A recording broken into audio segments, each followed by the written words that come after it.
nosso Deus. O Senhor é o maior vencedor. O Senhor é a nossa força. O Senhor é a nossa vitória. O Senhor é a nossa bênção. Como te agradecemos, Pai. O Senhor é maravilhoso para conosco. Te agradecemos por esse dia festivo que o Senhor nos deu. Dia de vitória. Te glorificamos por isso. O Senhor é a nossa força. E aqui estamos para continuar te adorando em espírito e em verdade. Abençoa-nos, como sempre o Senhor tem nos abençoado. O Senhor tem mostrado que tem estado ao nosso lado. Nós seríamos muito incrédulos em não entender isso. Acima de nossas falhas, acima de nossos pecados, o Senhor tem passado por tudo isto para estender a mão para nós. Obrigado pela tua consideração, tua atenção a nós, em nome de Jesus Cristo, com o perdão de nossos pecados. Amém, Jesus, amém. Senhor Jesus, continue nos abençoando, irmãos. Eu pensei que ia ter menos gente, vocês são fortes. Tivemos um retiro hoje, muito calor, se torna um pouco cansativo, mas vocês estão aqui.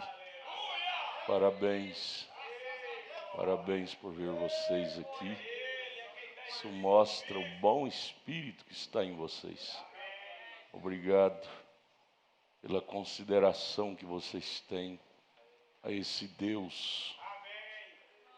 Eu não dou conta de colocar palavras para agradecer. Ele cuida de nós muito mais do que uma mãe cuida dos filhos. Uma mãe não cuidaria tão bem dos filhos como Deus tem cuidado de nós.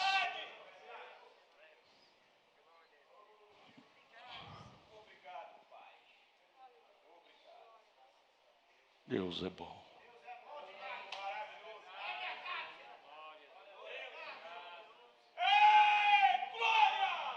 Deus é bom.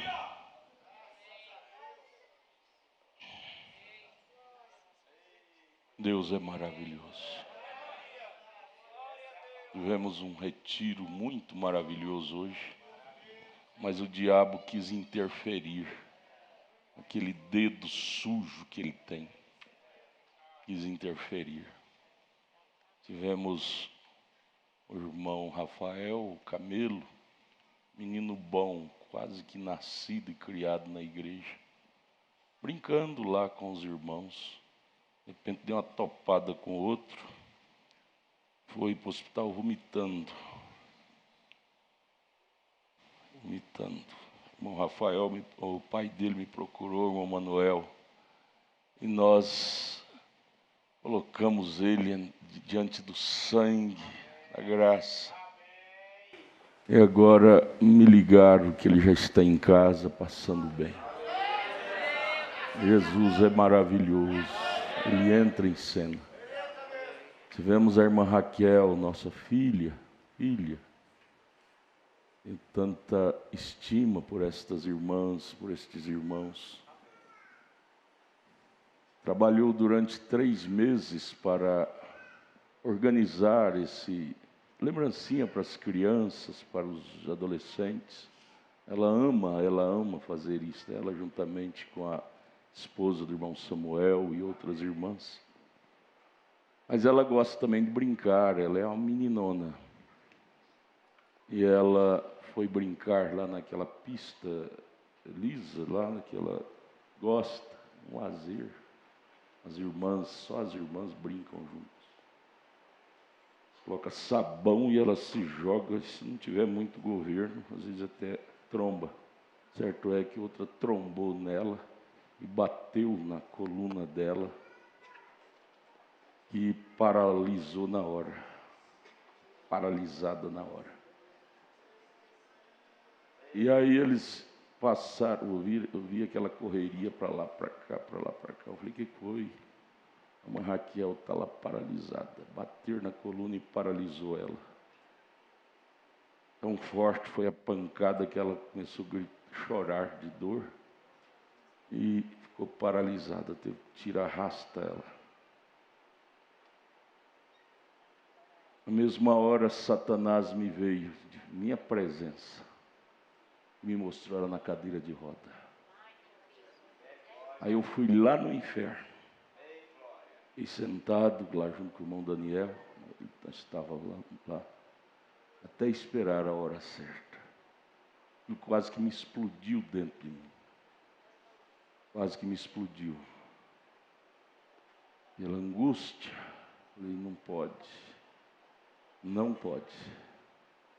Mas Satanás me mostrava, ela na cadeira de roda. Quando quebra a coluna, nenhum médico dá conta de curar. Vai para a cadeira de roda. E Satanás me mostrou. Eu disse, eu não admito. Por isso que quando vocês veem um pastor chorando, não tenta querer consolar. Os irmãos vinham, pastor, para com isso, precisa chorar. Faça assim não, não é o pastor. É o ofício indo no inferno. O pastor vai lá no inferno para brigar com Satanás. Quando eu senti a direção, eu disse, irmão Daniel, me leva lá. Irmão Daniel me levou. Eu me debrucei em cima dela, do rosto dela. Eu disse, eu não aceito isso, Satanás. Eu não aceito. Eu não aceito. Eu fui no inferno mesmo. Houve um dia que eu fui no inferno, foi hoje a favor da irmã Raquel. Amém. Menina tão trabalhadeira, tão dedicada. E o diabo queria colocá-la na cadeira de roda. Me mostrou várias vezes. Certo é que eu saí com a minha alma partida e lutando e brigando com o diabo. Sentei angustiado, irmãozinho, pastor, para com isso, está tudo bem. Ele não está bem. Mas não podia falar nada, os irmãos não iam entender. Certo é que de repente chega a irmã Cátia, que acompanhou ela, a ambulância veio para levar para o hospital. A irmã Cátia disse, pastor, ela falou comigo lá no hospital, ela não sentia as pernas dela mais. E quando quebra a coluna, não sente as pernas. Corta toda a conexão. Eu disse, mas quando o senhor debruçou em cima dela, quando o senhor saiu, ela passou a sentir as pernas. Ela não sabia. Agora ela acabou de me ligar aqui agora, a irmã Raquel. Ela me confirmou, ela disse, quando o senhor terminou de orar, eu senti minhas pernas. Eu disse, minha filha, eu fui no inferno por você. Satanás me mostrou você na cadeira de roda. Mas eu briguei com Satanás e te tomei de volta. Agora ela disse, pastor, o médico disse que eu não preciso ficar nem internada, só tem uma lesão na carne. Então o diabo é sujo, mas nosso Deus é poderoso. Nosso Deus é maior. Nosso Deus é maior. Devemos confiar mais nesse Deus. Devemos amar mais esse Deus.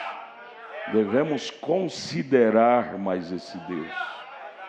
Devemos reverenciar mais esse Deus. Eu quero dizer para vocês, aqui não é uma brincadeira. Foi uma das palavras que eu usei lá em cima dela. Eu digo em cima, força de expressão. Ela estava deitada de costa. Eu debrucei em cima do rosto dela. O desespero foi tanto.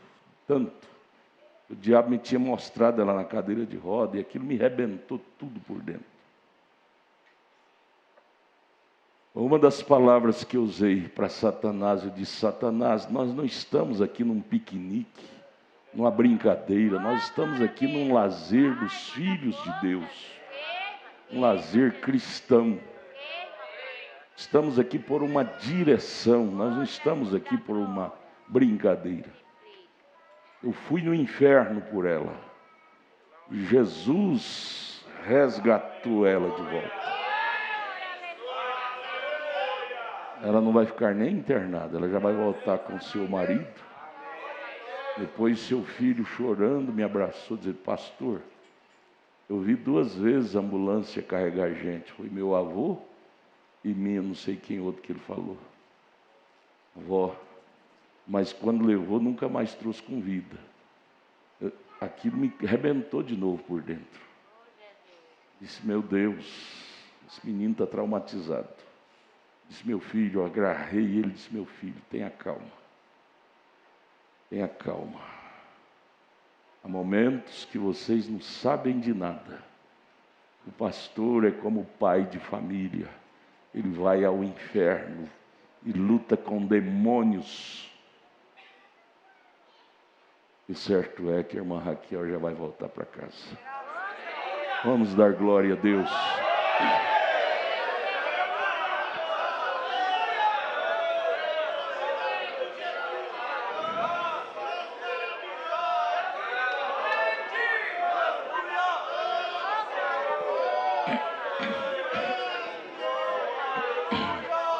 Você já viu isso escrito na Bíblia? Que o diabo vai na reunião dos santos? Existem vários lugares que está escrito: o diabo foi na reunião dos santos. Na Bíblia. Jó, capítulo 1, capítulo 2. Lá no tempo de Acabe, quando Deus precisava de um espírito de mentira para enganar os profetas de Acabe, o diabo chegou e se apresentou quando os filhos de Deus estavam reunidos. Existem vários lugares. O diabo vem, e ele não vem para trazer bondade, ele vem para matar, destruir. E ele me desafiou. Ele me desafiou. Disse: eu vou te golpear. E seu nome vai ser manchete. Eu disse: eu não aceito isso. Eu não estou aqui com brincadeira. Deus conhece a minha sinceridade. Eu não estou aqui para ser um figurão diante desse povo. Deus sabe. Eu tenho dedicado tudo da minha vida. Minha esposa sabe disso, meus filhos sabem disso. Eu não tenho brincado na minha casa, onde eu vou. Eu tenho sido autêntico em tudo que eu posso como humano. Isso eu não aceito. Mais uma vez Jesus venceu a Satanás por nós. Vai ser manchete, vai, mas de vitória. Tanto com o irmão Rafael Camilo, quanto com a irmã Raquel. Domingo de manhã eu quero os dois aqui na frente para nós se alegrar juntos. Viu, irmão Manuel Camelo? Eu vi que ele está assistindo. Eu creio que o Rafael também está, né? Venha, eu quero domingo de manhã vocês aqui, para nós alegrar junto. Cantar aquele hino: só o Senhor é Deus. Viu, Tiago? Domingo de manhã, conjunto, Tiago, é que vocês cantam aquele hino: só o Senhor é Deus. Moisés se encontrou, todo líder de Deus se encontra às vezes entre a cruz e o punhal, diante do Mar Vermelho. Mas quando abriu o Mar Vermelho, o povo atravessou cantando: só o Senhor é Deus. Só o Senhor é Deus. Só o Senhor é Deus. Só o Senhor é Deus. Mais uma vez nós temos razão para cantar: só o Senhor é Deus.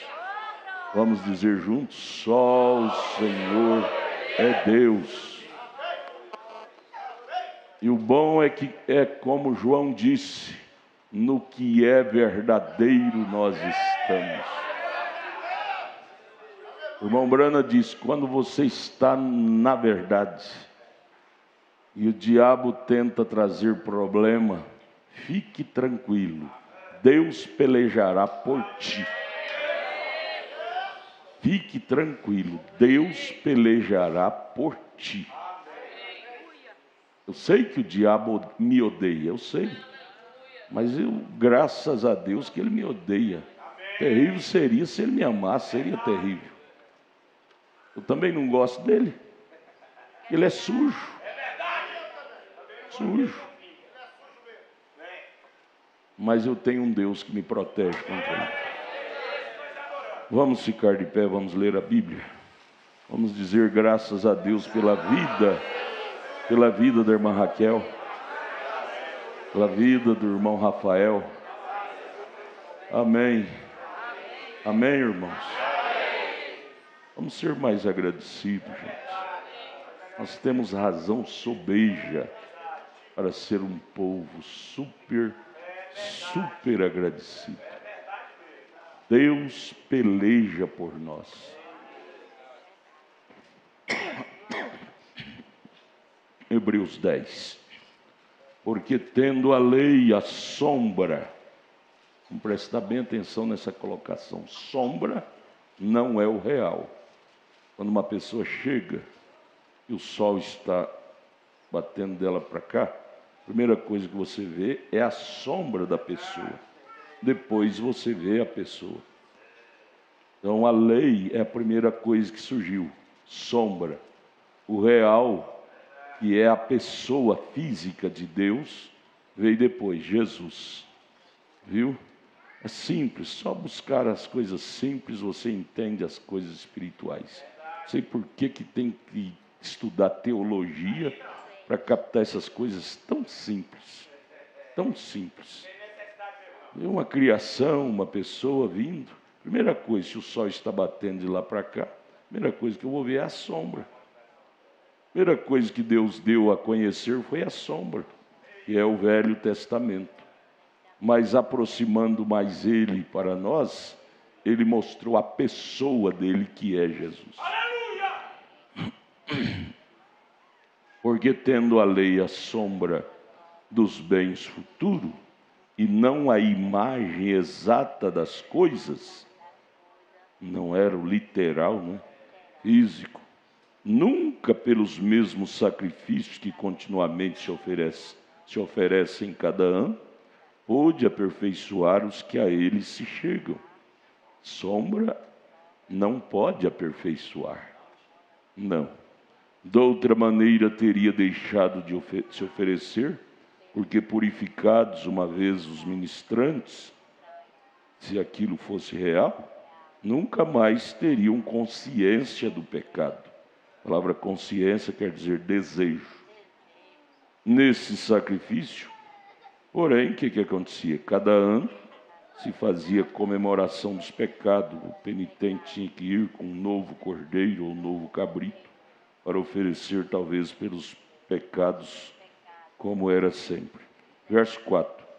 Por que tinha que fazer isso? Paulo disse aqui no verso 4. Porque é impossível que o sangue de touros, bodes, tire os pecados. E se tirasse, não sabe de Jesus vir no Calvário. Pelo que entrando no mundo, diz, Jesus entrou, quando ele entrou em cena, ele diz, sacrifício e oferta não quiseste. Ele não passou, ele disse isso é Isaías capítulo 1, verso 13. Sacrifício, oferta, estou enojado. Deus falou isso através do profeta Isaías, profetizando que quando Jesus chegasse seria assim. Aí Jesus disse, não quero sacrifício, oferta, mas agora é corpo me preparasse. Eu não quero sangue de bode, de animais, eu quero é vossos corpos para mim entrar em vocês e vocês continuar meu ministério. Verso 6, holocausto e oblações pelos pecados não te tragam, não te agradam, te agradaram, não é? Referindo-se a Jesus. Então disse, Jesus chega e diz, eis aqui vem, não é mais sombra, não é mais a lei, Eis aqui venho. Ele veio ou não veio? Jesus veio nesse sentido, fisicamente, pela primeira vez. Você tem que entender que Jesus vem 3 vezes. 3 vezes fisicamente. Espiritualmente, ele várias vezes houve a manifestação dele. Porém, fisicamente, ele veio a primeira vez para salvar o mundo. A segunda vez ele virá nas nuvens para buscar a quem ele salvou. 1 Tessalonicenses 4,16. E a terceira vez ele virá com os seus para morar nessa nova terra e novos céus. 3 vezes. Mas aqui está referindo a primeira vez que ele veio para salvar o mundo. Eis aqui venho. No princípio do livro está escrito de mim, para fazer, ó Deus, a tua vontade. Jesus queria esquivar, mas quando ele caiu em si, entendeu o ministério que ele tinha, ele disse: não faça a minha vontade, mas a tua vontade de Deus. 8. Como acima de sacrifício e oferta e holocaustos e oblações pelos pecados não quiseste, nem te agradaram, os quais se oferece segundo a lei. Então disse: eis aqui vem. Veio ou não veio? Há 2000 anos no Calvário, para fazer, ó Deus, a tua vontade.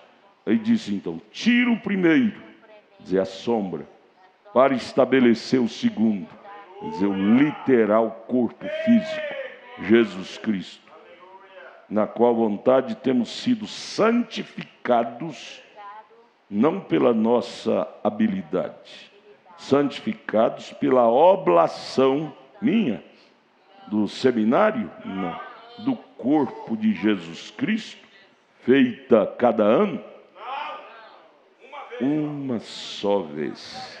Senhor Jesus, nos abençoe, enquanto humildemente vamos estudar tua palavra.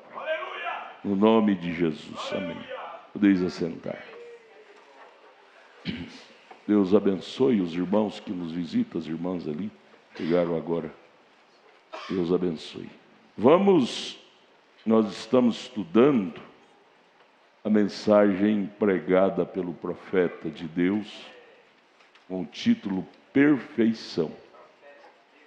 O profeta pregou vários sermões, quase todos foram traduzidos em quase todos os idiomas, e um deles foi este: perfeição. Agora eu quero dizer que o profeta, como um profeta de Deus, ele nunca falou coisa que chocaria com a Bíblia. A qualidade de um verdadeiro profeta é falar somente o que diz a Bíblia. O que qualifica um falso profeta, porque a Bíblia diz lá em Amós capítulo 3, verso 7, que o instrumento que Deus usa na terra não é teólogo, é profeta. Amós capítulo 3, verso 7. Então esse instrumento, para nós como seres falíveis e humanos, saber se esse profeta é de Deus, que está escrito em Mateus 24, que no fim dos tempos haveria falsos profetas. Como é que nós iríamos distinguir o falso do verdadeiro? É pela qualidade de ensinamento que este homem traz. Se choca com a Bíblia, não importa se ele é branco ou de cor, se é bonito ou feio, se é rico ou pobre. Paulo disse em Gálatas 1:8, ele disse: se chocar com a Bíblia, Paulo diz, é anátema, é falso. Filipenses 1:8. Paulo nos dá a arma para detonar com coisas erradas. Ele diz: tudo que chocar com o que eu tenho ensinado, Bíblia, ele disse, é falso. Então, é a maneira simples de nós detectar quando a coisa é de Deus ou não. É pela qualidade de ensinamento, se choca ou não com a Bíblia. Então, às vezes, é preciso nós sermos bons leitores da Bíblia. E outra coisa, não que querê-la interpretar por nossa própria maneira, mas como ela realmente é. E uma das coisas que me chama muito a atenção nos ensinamentos do profeta desta era, nós temos a foto dele aqui, isso que não é para idolatrar. Nós não idolatramos homem. Isso aqui é para consideração, é testemunho dessa coluna de fogo fotografada sobre a cabeça dele. Testemunho, isso ficou na América do Norte, nos Estados Unidos, os institutos de religiosos, de artes religiosas, muitos anos exposto como a única foto sobrenatural. Essa coluna de fogo, Deus, grande Deus, pousou ao lado deste homem para tirar essa foto. Agora, não é também só por isso que nós cremos que ele é de Deus, não. Não. O que prova que ele é de Deus é a sua doutrina. Se choca com a Bíblia, pode ter fogo na cabeça, no rosto, no corpo. É falso. Você já não leu lá na Bíblia, em Apocalipse 13, que a besta do Apocalipse, que é o homem aí que anda pelo mundo, lá do Vaticano, vai fazer até fogo descer do céu? É escrito em Apocalipse 13. Poder, isso é dom carismático. Dom carismático, segundo está escrito em 1 Coríntios, capítulo 13, dom carismático. 1 Coríntios 13, com um dom carismático, Paulo diz, você pode mover até montanha. Ele disse lá, ainda que eu tivesse uma fé de mover montanhas e não tivesse amor. Amor é Deus. Você pode mover montanha e não ter Deus. Não ter Deus. Porém, o que prova não é dom carismático.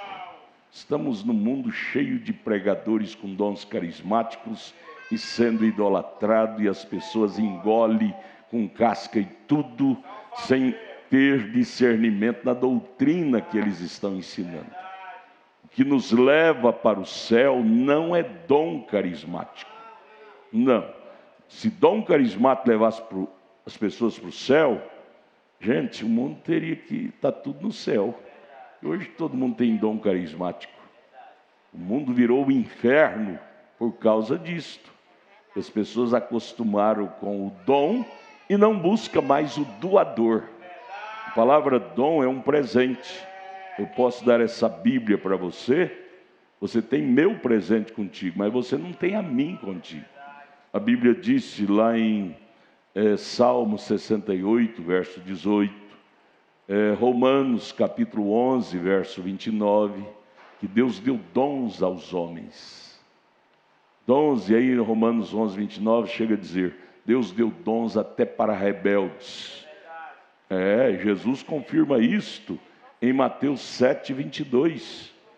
Jesus confirma isso, diz, você vai chegar naquele dia do julgamento dizendo, Senhor, em teu nome expulsei demônios, em teu nome fiz maravilhas, em teu nome fiz aquilo e aquilo outro. Jesus vai dizer abertamente, apartai-vos de mim, malditos praticantes de iniquidade. Dons carismáticos não levam ninguém ao céu. Muitas pessoas estão enganadas com dom carismático. Porém, dom carismático é um acessório. Jesus cura enfermo. Você crê nisto? É promessa da Bíblia, Marcos 16. Porão as mãos sobre os enfermos e serão curados. O diabo não cura ninguém, quem cura é Deus. Jesus opera maravilhas, milagres. Só que está escrito também em Marcos 16, o próprio Senhor Jesus deixou bem claro lá, o escritor Marcos, São Marcos, capítulo 16, deixou bem claro. E os sinais irão na frente dos que creem. É assim que está escrito? Não é assim não. O carro nunca pode andar na frente dos bois. Não tem jeito. Sinais andar na frente da palavra? Não. A Bíblia diz lá, os sinais seguirão. Então, primeiro é a palavra. Primeiro é a sã doutrina. Sã doutrina. E depois, se você estiver na sã doutrina, acontece o que aconteceu hoje, que eu acabei de testificar para vocês. Pode ficar seguro que demônio terá que sair da frente. Os sinais seguirão. Isso é Bíblia. Ai, irmão, eu amo isso. Eu amo a Bíblia como ela é. Eu amo a Bíblia como ela é. O que nos leva ao céu é a palavra. É Cristo. É a palavra. As outras coisas são tudo acessório. Você vê gente brigando por causa de cargo na igreja, de cantar, de tocar, de pregar. Você pode dizer tudo meninice. Brigando que eu quero ser um cantor e eles não deixam. Quero ser um tocador, eles não deixam. Quero ser um pregador. Pastor, o senhor não vai me pôr como pastor, não. Você pode ter dó, dá uma sorriso e diz, meu dodóizinho, um nenenzinho. Não entendeu ainda a palavra. Não entendeu ainda a palavra. Não entendeu. Dons não leva ninguém aos céus. O que nos leva ao céu é a palavra. Pelo contrário, se nós não tivermos cuidado com dons carismáticos, nós vamos para o inferno, que vamos envaidecer, que está escrito em Romanos 11, 29, que dons é dado até para sem arrependimento. Nós vamos envaidecer e vamos dizer que quem cura é eu, quem resolve é eu. Não é nada nós, é Deus. Deus é o curador divino. Aleluia. Glória a Deus. Toda honra, toda glória é dada a Deus. Então, uma das coisas que eu amo ao ensinamento desse profeta, como a Bíblia diz que ele viria, Jesus falou isso em Mateus 17, 11, Elias virá primeiro e restaurará todas as coisas. Restaurar não é criar nada novo, não. Restaurar é fazer novo, restaurar é trazer de volta a essência desta velha Bíblia, desprezada pelas religiões, pisada pelas religiões, massacrada pelas religiões. Um profeta teria que vir como veio o rei Josias. Rei Josias teve aquele ministério excelente quando veio. Foi ao templo, deu uma faxina geral no templo e achou o livro da lei lá escondido num lugar esquisito lá no templo. E o sacerdote Ilquias veio e leu o livro da lei diante do rei Josias. Josias diz, quebre tudo que está sendo feito contrariando o livro da lei. Vamos restaurar a coisa. E você leia lá que ele restaurou até a Santa Ceia. Por muitos anos não ministrava uma Santa Ceia como ministrava, como o livro da lei dizia.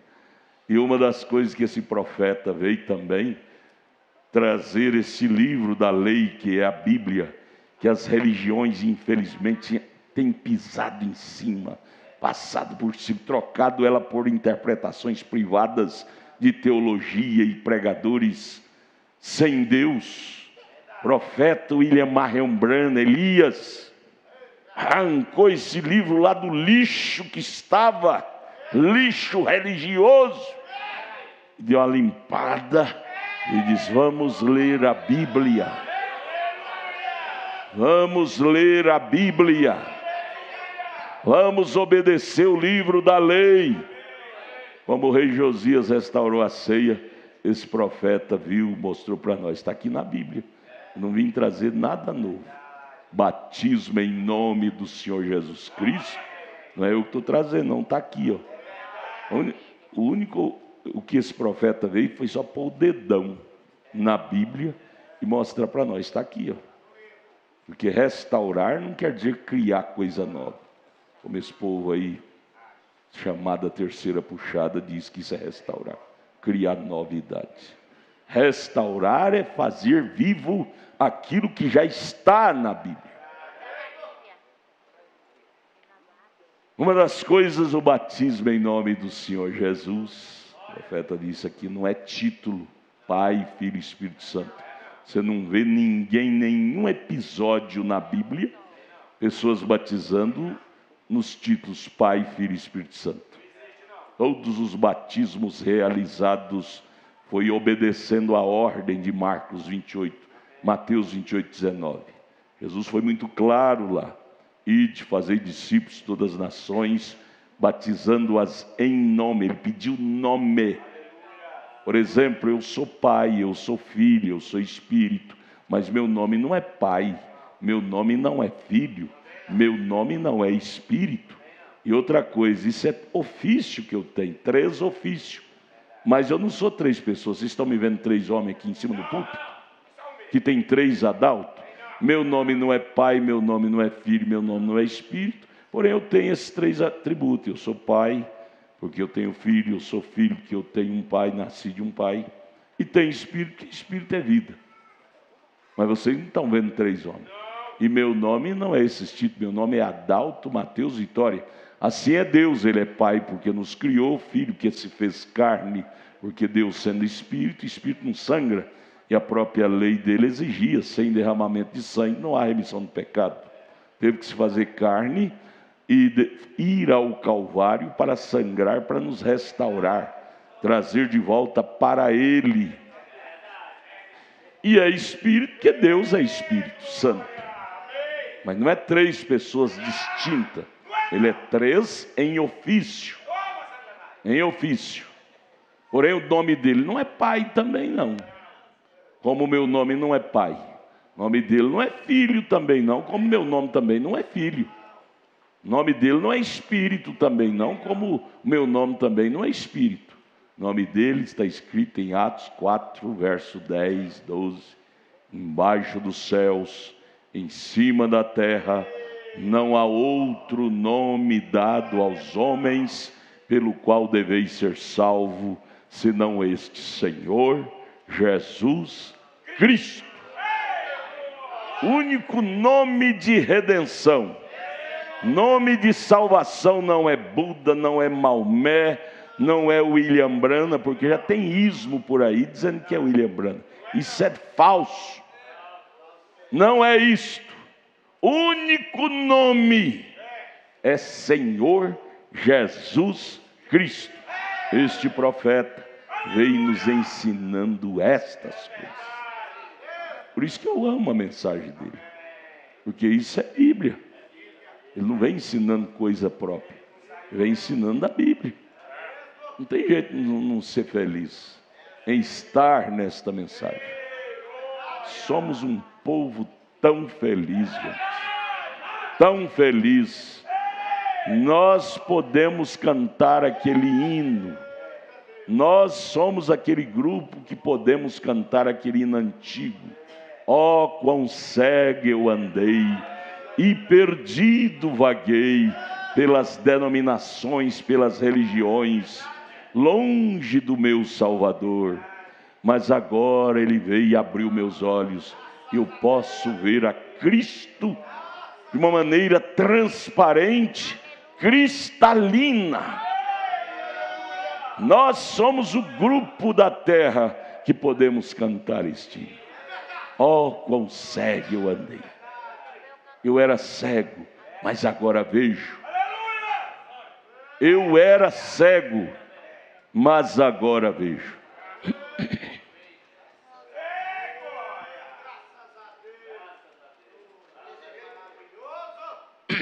Desculpe. Então nós vamos aqui no parágrafo 101. Agora tendo a lei a sombra. Veja bem que sombra não é a pessoa física. Quando uma pessoa vem te encontrar, se o sol está batendo de lá para cá, a primeira coisa que você vê é a sombra da pessoa e depois você vê a pessoa física. Assim fez Deus para nos encontrar em carne hoje no Calvário e sangrar por nós. A primeira coisa que ele se apresentou foi sombra, que foi o Velho Testamento. Sangue de animais, carneiros, bodes, touros, sombra. Agora não é mais sombra, nós não vivemos mais na sombra. Ele próprio se fez carne e se apresentou como pessoa. Mateus 1:23, quando ele nasceu, a profecia diz: um filho se nos deu, seu nome é Emanuel, que traduzido é Deus conosco. São Mateus 1:23. Jesus é Emanuel. Ele não é uma suposta segunda pessoa da Trindade, ou terceira pessoa dessa doutrina que foi criada no ano 325, depois da morte de Cristo, pelo imperador Constantino Romano, no concílio de Niceia, que foi estabelecido. Então foi criada a doutrina da Trindade, crer em três deuses. Isso não veio da Bíblia, isso veio de Roma. É escrito em Mateus 1:23, Jesus é Emanuel, e Emanuel quer dizer Deus conosco. Jesus é Deus conosco. Jesus é a divindade. Oh, irmão, isso é lindo. Isto é lindo, gente. Olha, escute aqui, ó. Faz 46 anos que eu, Adalto Mateus Vitória, sou batizado nesta mensagem. 46 anos. Eu entrei nisto em 1972. Cada dia eu me admiro desta mensagem, desta Bíblia. Eu me orgulho porque eu vejo Deus em cada parágrafo, por causa do ensinamento central bíblico. Isso é lindo. Cada dia isso me faz mais crente na Bíblia. O profeta não veio nos tirar da Bíblia. Ele nos veio foi nos colocar dentro 100% na Bíblia. Leia seus sermões, leia. E me mostre em algum lugar que ele tenta nos tirar da Bíblia. Me mostre. Leia seus sermões que foram traduzidos e escritos nesses livrinhos. Me mostre, eu desafio. Me mostre em algum lugar que ele tenta nos tirar da Bíblia. Viu? Agora, se fosse um falso, tirava. O falso sempre quer apresentar a si mesmo. O verdadeiro quer apresentar é o autor, é Cristo. O autor da Bíblia não é um homem nascido de mulher. O autor da Bíblia é o próprio Deus que se fez carne, chamado Jesus Cristo. Aqui nós não glorificamos homem nenhum, não adoramos homem nenhum, glorificamos a Deus, a Jesus Cristo. Isto é que nos ensinou este profeta. Por isso que nós o amamos. É pecado amar uma pessoa assim? É pecado não. Pecado é não amar. Eu creio que o povo de Israel amava a amar Moisés, porque Moisés só lhes ensinava a verdade. Só lhes ensinava a verdade. Como não amar uma pessoa que só nos ensina a verdade? Teríamos que ser muito maus, não é verdade?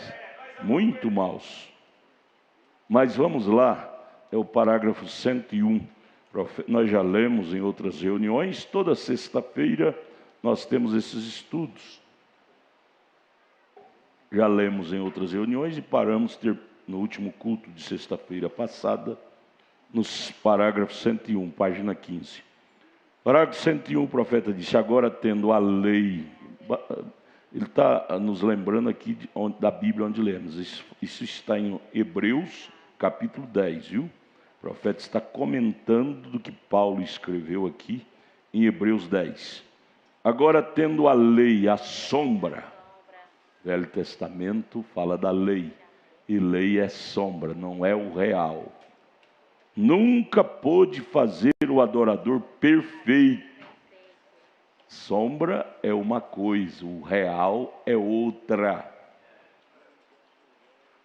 Sombra, por exemplo, pinta, você está com frio, e aí pinta um quadro de fogo, labareda. Chega lá perto daquele quadro, vê se ele te aquece. Fogo pintado não aquece ninguém. Você está num sol escaldante, pinta uma árvore sombrosa, aquela sombra tão linda. Veja se aquilo vai te refrigerar. É uma pintura. Pode pôr aquela pintura em cima de você. Não vai te refrigerar, porque é sombra.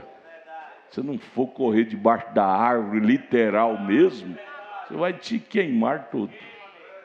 Sombra é bom, mas não é tudo. Viu, meus irmãos preciosos, queridos, irmãos adventistas, querida gente, preciosíssimas, amava muito até pouco tempo os arautos cantar. Hoje, infelizmente, os arautos partiram para aquela cânticos de rock and roll. Parece que estão matando porco a grito, em vez de cantar com a alma, aquele cântico estridente. Não tem pingo de Deus aqui, unção. Mas, queridos irmãos adventistas, sábado, dia de sábado, 7º dia da semana, foi sombra.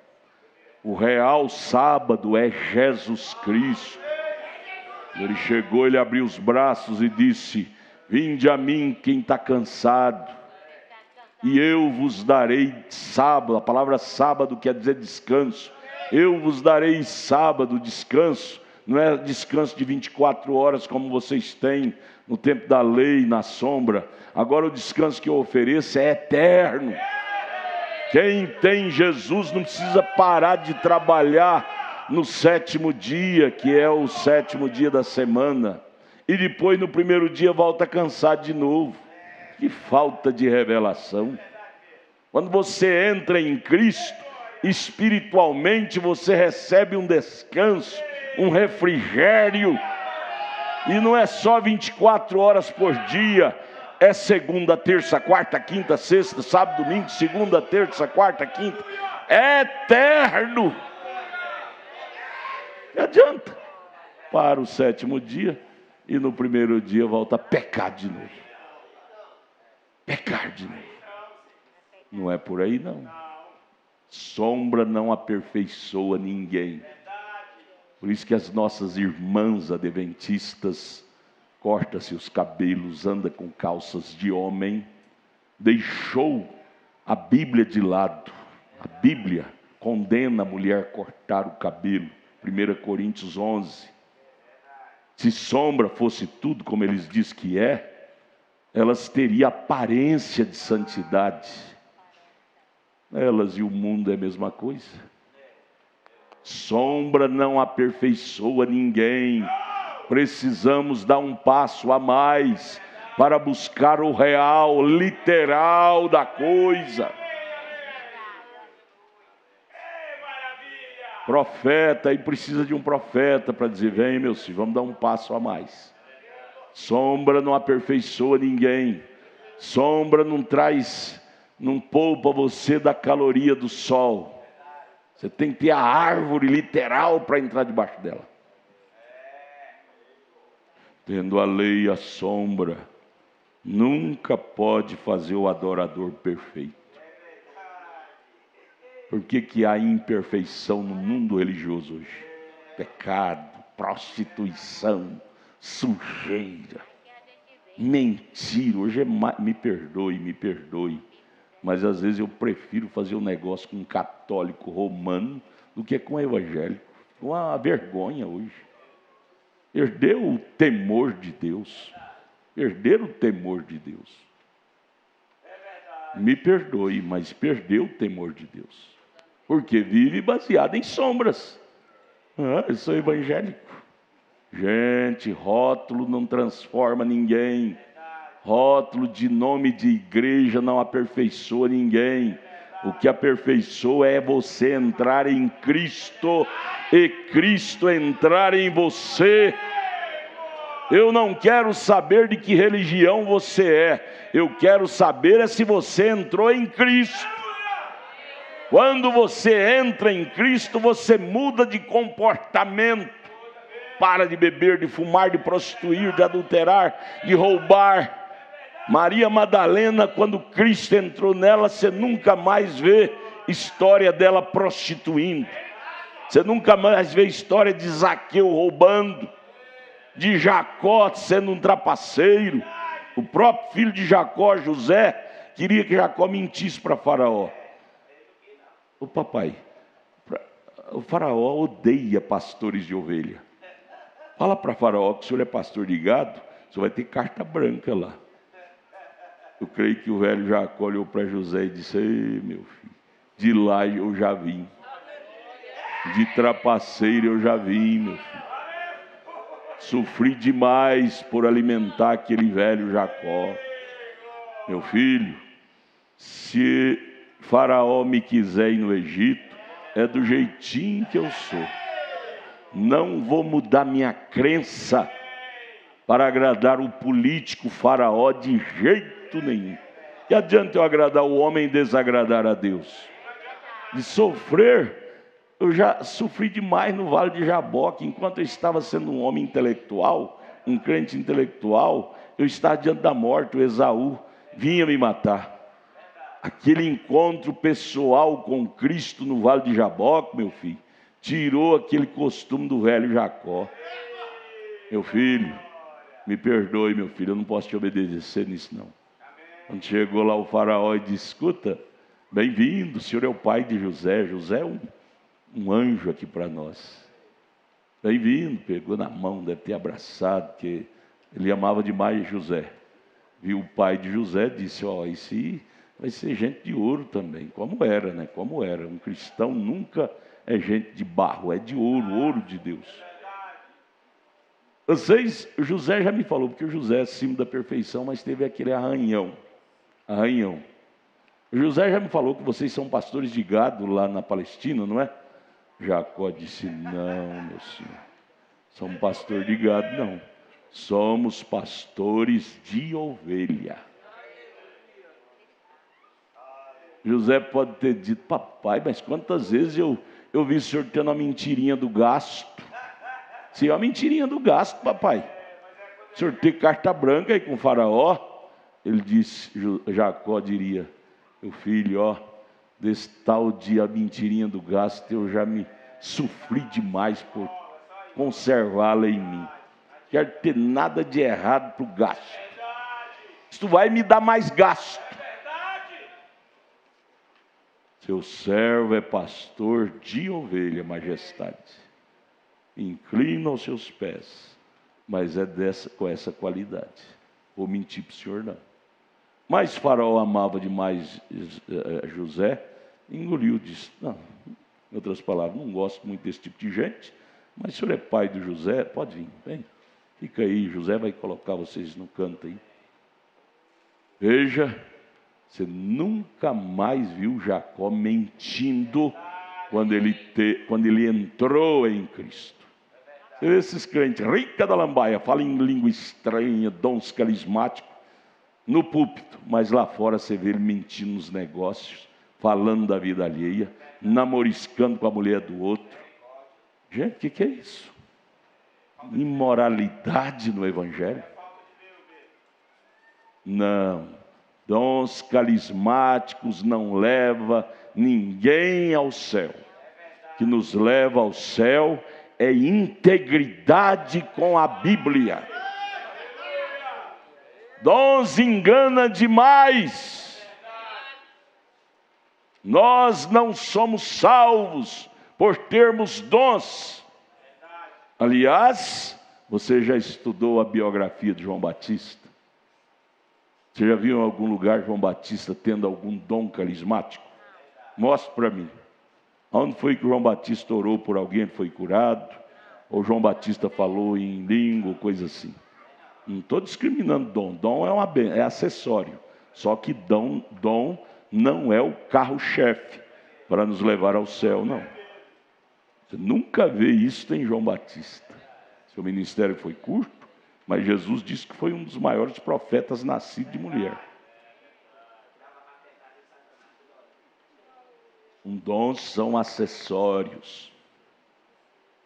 Acessório. Nenhum crente nascido de Deus baseia seu destino eterno em dom carismático. Isso é tonteria, é meninice. Porém, também nós não desprezamos os dons, nós consideramos.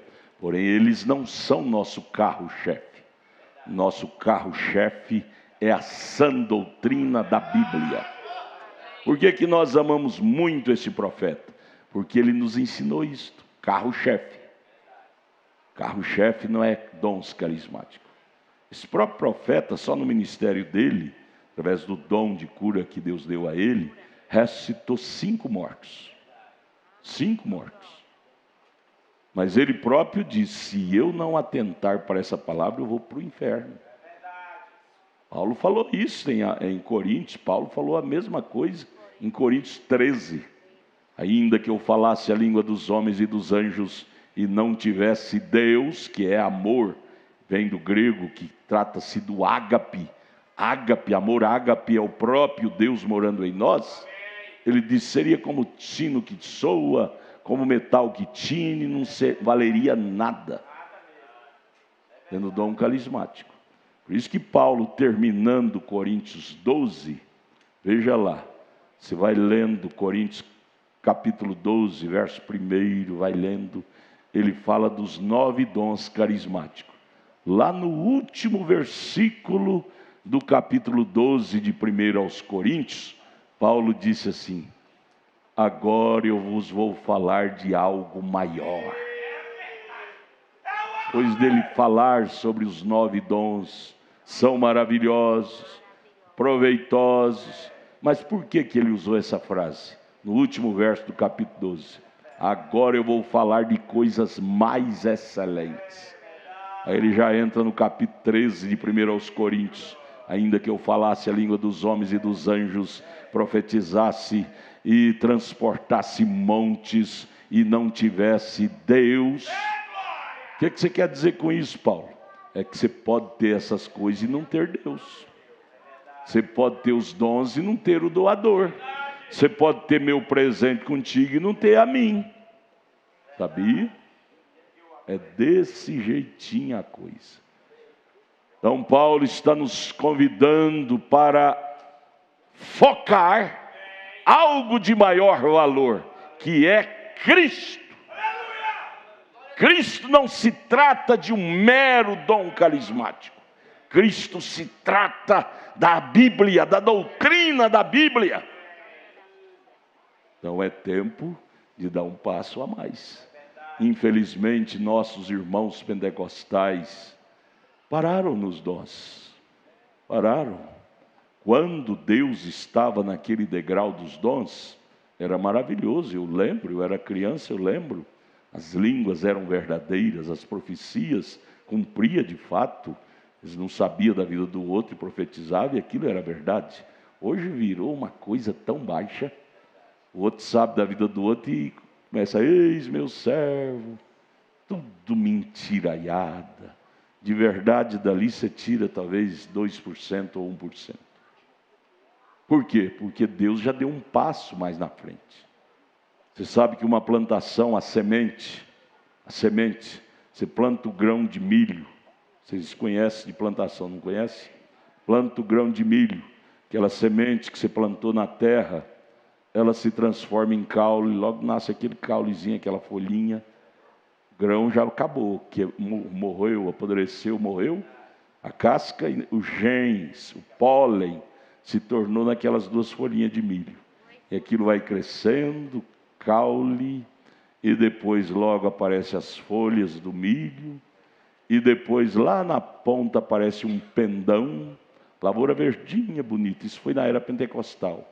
igreja verdinha, alegre. Você entra na lavoura de milho verdinha, quando está embonecada, meu Deus, é cheirosa. Aquela boneca, aquelas folhas verdes. Até os 12 anos eu fui criado na lavoura. Ajudei meu pai a plantar, cultivar. Cheiroso, os passarinhos vêm e voam. As borboletas tiram o néctar da flor lá de cima do milho. Porém, a vida não está mais naquele grãozinho. O grãozinho apodreceu. A vida sobe pela cana do milho, pelo pendão, só que a vida não está no pendão. Depois aparece a bonequinha do milho, e a vida também não está na boneca do milho. Sabe aonde vai parar a vida do milho? Na semente.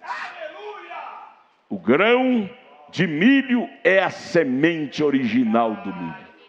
A era pentecostal foi assim, dons carismáticos. Deus estava naquilo. A vida estava naquilo, no pendão do milho. A vida estava naquela lãzinha, boneca do milho. Mas a vida não parou lá. A vida foi concentrar no grão do milho, da espiga do milho. A vida estava na era de Lutero. A vida estava na era de Wesley, na era pentecostal. Porém agora a vida está na palavra, na revelação da palavra da hora, através da sua mensagem. E nós estamos agora na era do grão, na era da semente. A palavra revelada é a semente original novamente. Oh, irmão, pena que o horário já chegou, nós temos que encerrar o culto. Senão nós ia até amanhã cedo. Eu amo isso, irmãos. Eu amo pregar aquilo que eu creio. Eu amo. Eu não me canso, porque isto é parte da minha vida. Vamos ficar de pé. Amanhã tem mais, né, irmão Samuel? O irmão Samuel vai dar nossos avisos. Amanhã é culto lá em Taguatinga. E amanhã, domingo, aquela escola maravilhosa aqui. Hein? Domingo, 8 horas da manhã. Para nós continuar essas prosas. Eu lembro lá da roça. Eu vou para o compadre. Os compadres ia visitar outro compadre. Aí despedia, apertava a mão. Dizia, compadre, um dia, depois eu volto aqui para nós prosear mais. Depois eu volto aqui, compadre, para nós prosear mais. Domingo de manhã, volte aqui para nós prosear mais sobre estas verdades da Bíblia. Viu? Volte domingo de manhã, 8 horas da manhã, para nós prosear mais sobre isso. Evangelista, irmão Samuel, termina. Amém. Vamos dizer graças a Deus.